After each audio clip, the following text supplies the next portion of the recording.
Not all types of stories are created equal. Some are pretty easy to write, while others will make you question your decision-making skill. But here is the problem. New writers often dive headfirst into ideas way above their skill level, only to be stuck, frustrated, feel procrastination and burnout, and eventually quit. So today we are ranking different types of stories from the easiest to the hardest, so you don't pick a nightmare for your first book. Let me start with a quick explanation of the tier classification. We have 5 tier classes, starting with beginner friendly, which is pretty self-explanatory. Then we have moderately difficult. They are like beginner friendly, except you need to pay attention to many more aspects of the story. Not too easy, but still manageable for new writers. Then we have challenging. Now, challenging is the one where you need to be more knowledgeable about a specific topic. There is way more things to consider as well, and they are actually quite difficult to pull off really well. Then we go into the extreme difficulty. Those are the stories that are very rarely executed well or even decently. They require so much skill and also a very fundamental understanding of storytelling, and because of that they very often fall flat. And then we have just don't. Those are the ones that just don't even try. They are either almost impossible to pull off or are so ridiculously difficult that it's just not worth it to make this type of story. Okay, let's start with classic fantasy. And you probably already have some questions like, wait a moment, fantasy is a setting, right? Not a type of story. And yes, you are correct. However, when I say classical fantasy, I mean the typical structure of a fantasy novel, where you have the hero's journey, an epic quest, a war story in the background probably, basically Lord of the Rings type of story. It's not entirely beginner friendly because there is quite a lot of stuff actually going on in the background, like you need to do some world building and explore your world through the lens of the main characters. You need to explore relations between kingdoms or different cultures or races, probably explain magic a little bit. You might have some bigger events going on in the background, so you need to have at least a basic level of geopolitics. So I will put it in the moderately difficult. It's not totally beginner friendly, it requires a bit more skill and effort to pull off well, but it's absolutely doable for someone with no experience at all.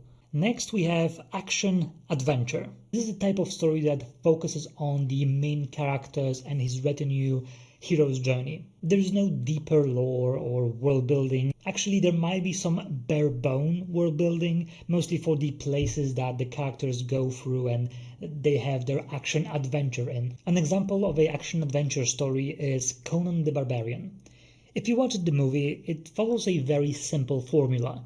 There is the hero's journey, a very clear sections of the story, but it's also very linear, like the story does not explore anything else that is happening outside of Conan or the main villain.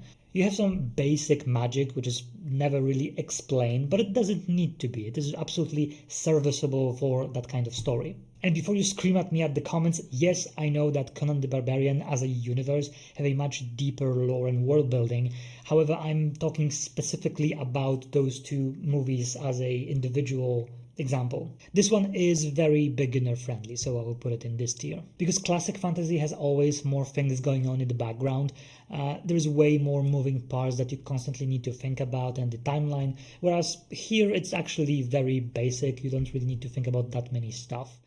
What do we have next? Time travel.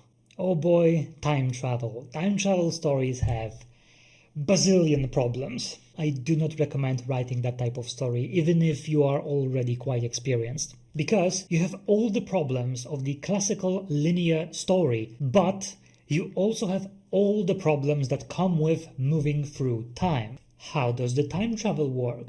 What are the rules? If there are no rules, why can't anyone do it? Why can't the main character just win with time travel? How much should the world change through time travel? Does the present cease to exist? If new timelines are created, no longer what happens if you hang out different timelines? What about the butterfly effect? There is so many things that you need to keep in mind on top of the usual problems of the linear story that I'm really considering it to put it in the just don't category, because there is very few stories that can do time travel well. But there is one more type of story that deserves that tier way more than time travel, so we will put it actually in the extremely difficult tier. Since there are actually stories that can do it well, there's just very few of them. Next we have space opera. Space opera is not just sci-fi, it's basically classical sci-fi, just like classical fantasy. The original Star Wars trilogy or the Star Trek are a great example of this. A grand story with epic space battles, the main characters exploring different cultures and species and stars, and maybe some grandiose plot that culminate in a massive epic battle. Now, it might be a no-brainer to put it next to the classic fantasy in the moderately difficult tier, but space opera has some issues that classical fantasy does not. The problem with any sci-fi stories is that technology works similar to magic, right? It's a super advanced stuff that do whatever you want it to do. Now, there is actually a quite big difference between magic and technology. Both of those are technically the same, but not mechanically the same in terms of storytelling. You can do a lot to limit magic, so much so that it will not create problems very easily. Because if you ask why in this universe wars are not waged just by wizards throwing magical nuclear bombs at each other, the answer would be, well, not everyone can use magic.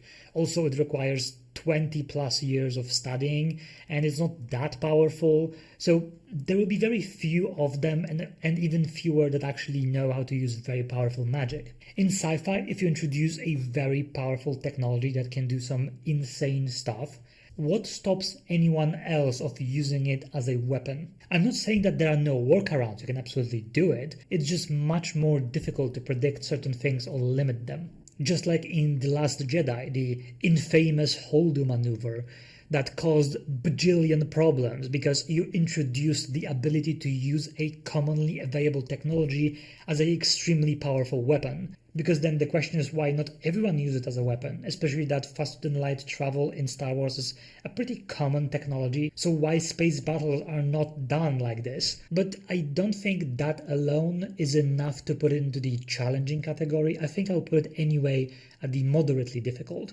because it is a big problem, it creates more stuff, it is a bit more difficult than classical fantasy, but not too much, not enough to put it in the higher tier of difficulty. The next type of story is political drama. A political drama can be used in any setting, right? Medieval ages, fantasy, sci-fi, modern times, because it revolves around, well, politics. So as long as there is a power structure, you can create a political drama. This one requires a lot more political savvy and awareness, and a very good grounded understanding of political dynamics and the structures of power and hierarchies. A great example of this story is Game of Thrones, before the 8th season, or House of Cards. And I will put it into the challenging category. It's not as insanely difficult as time travel, but it requires way more skill in writing and consideration of different things going on in the background than classical fantasy or classical space opera. There's way more moving parts, and it's very difficult to create a interesting intrigue and political dynamics and conflicts. Next one, we have a classic superhero story. Again, it's not about the setting, it's about the type of story.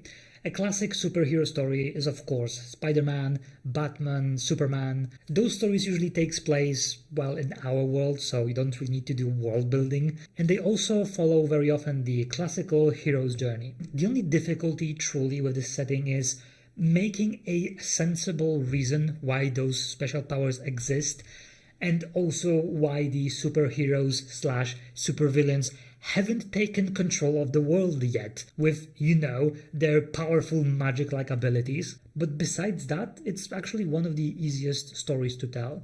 Very beginner-friendly, I would say. Now, what do we have next? Oh, multiverse stories. Yeah, just don't. Just don't. Trust me, you don't want it. You don't want to write a multiverse story. A multiverse story suffers from all the problems that a time travel story does, except 100 times more. I can guarantee you, whatever multiverse story you want to write, you can write it without the multiverse aspect of it. I have yet to see a single story that tackles the concept of multiverse decently. It's one of the most overused and overrated type of story that for some reason became popular in the recent years. We had Starfield in video games, we have the Marvel multiversal madness, quite literally. Trust me, you don't need a multiverse story. Next on the line we have historical fiction. Now this one is actually one of the easiest type of story. It's a story that takes place at some point of our history, be it medieval ages, World War II, ancient Egypt, whatever. What is amazing about this is that you already have the world building done, right? You have the world building of our world, our history. To be honest, it requires mostly the skill of fundamental linear storytelling. I would put it into the beginner-friendly tier, if not the fact that it also requires quite a lot of research from you about the specific time period that you want to tackle in your story. Listen, just because you tackle historical fiction does not mean that you can do whatever you want. There are events, traditions, and cultures for the specific time period and place you want your story to take place in, and you need to research them and understand them. So it will go to the moderately difficulty tier. Next one, we have non-linear stories. Those are the stories that are being told in a non-linear fashion. They might have a linear plot, but the story presents the plot from different perspectives, from different characters, and also different sections of time. Or, for example, it can present them in a completely unrelated way. It will present you a couple of stories that seems to not be related to anything, but then as the story progresses, it will actually become more clear for you as a viewer. A great example of this type of story is Cloud Atlas. It's a pretty good story with vastly different perspective, but also vastly different time periods that culminate in a single main theme and message of the entire plot. I am thinking between extremely difficult and challenging, and there are stories that are even moderately difficult, like if you have a story that is very localized, it's happening all at the same place and roughly at the same time, then shifting perspectives will not be that difficult. But like if you want something like Cloud Atlas or something similar, challenging may be extremely difficult.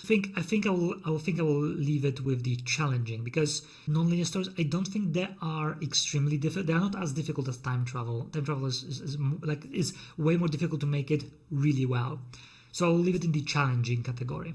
Now, mystery/detective stories. I think I will go with the challenging as well, because making a complex mystery plot that not only keeps you guessing all the time without revealing too much of the main mystery, and also having a very competent main character that can actually discover the mystery, also without degrading the mystery or the main villain of that mystery, that's a very difficult balance to achieve. Especially that you need to create a very complex web of relationships, of situations, and very strong characters with strong personalities, so they stick out more, so you can keep guessing who is the culprit or who is behind the mystery. And also keeping in mind the passing of time, because that's something that people don't think about. If you have a mystery and the main character goes from place A to place B and an hour passes, well, the perpetrator of that mystery have an hour now. Like, wouldn't he, do everything to cover his tracks? And if 1 hour is enough to cover his tracks, then the plot doesn't exist, because you cannot follow the plot anymore, because, well, it's a dead end, right? It's very difficult. It's not that easy. Not extremely, but I would leave it in the challenging, and I will actually leave it as the most difficult type of story in the challenging tier. Okay, now the last one is horror stories. Ooh. Horror stories do not require world building to be good, However, they do require quite a lot of character building. You need to have very strong characters to feel more attached to them, so that whatever is happening to them, like you feel dread and horror. But the most important thing is to create a very strong sense of dread and horror constantly. Like you cannot make something that the viewer, the audience will suddenly be like, yeah, I understand that now, so I no longer care, I'm no longer scared. It's one of those types of stories that you need to very carefully manipulate the emotions of your audience, which is, it's much more difficult than it sounds. Now, I'm thinking between challenging and moderately difficult, because again, you can create very cheap, slasher horrors, but they are not good horrors. And we are talking about types of stories that you can create really good stories, right? Let's have some standards, okay? So to create a very deep, meaningful horror story, I would go with challenging. It's not as difficult as a very challenging mystery. However, you can mix both. Like you can have a horror story that's also a mystery and detective. Like that would, if you combine both, that would go into the extreme difficulty section. Again, even if you don't need world building and big overarching plots and things happening all the time in the background, just because you need to hold that sense of dread and horror constantly, and if you also want to make it deep, that is a really, really difficult thing to do. And especially if you're writing a book and you don't have a visual medium, I would say it's even more difficult. Although it's with a book and non-visual medium, it's actually easier to create something dreadful in the imagination of your audience rather than showing a cheap CGI monster, for example, right?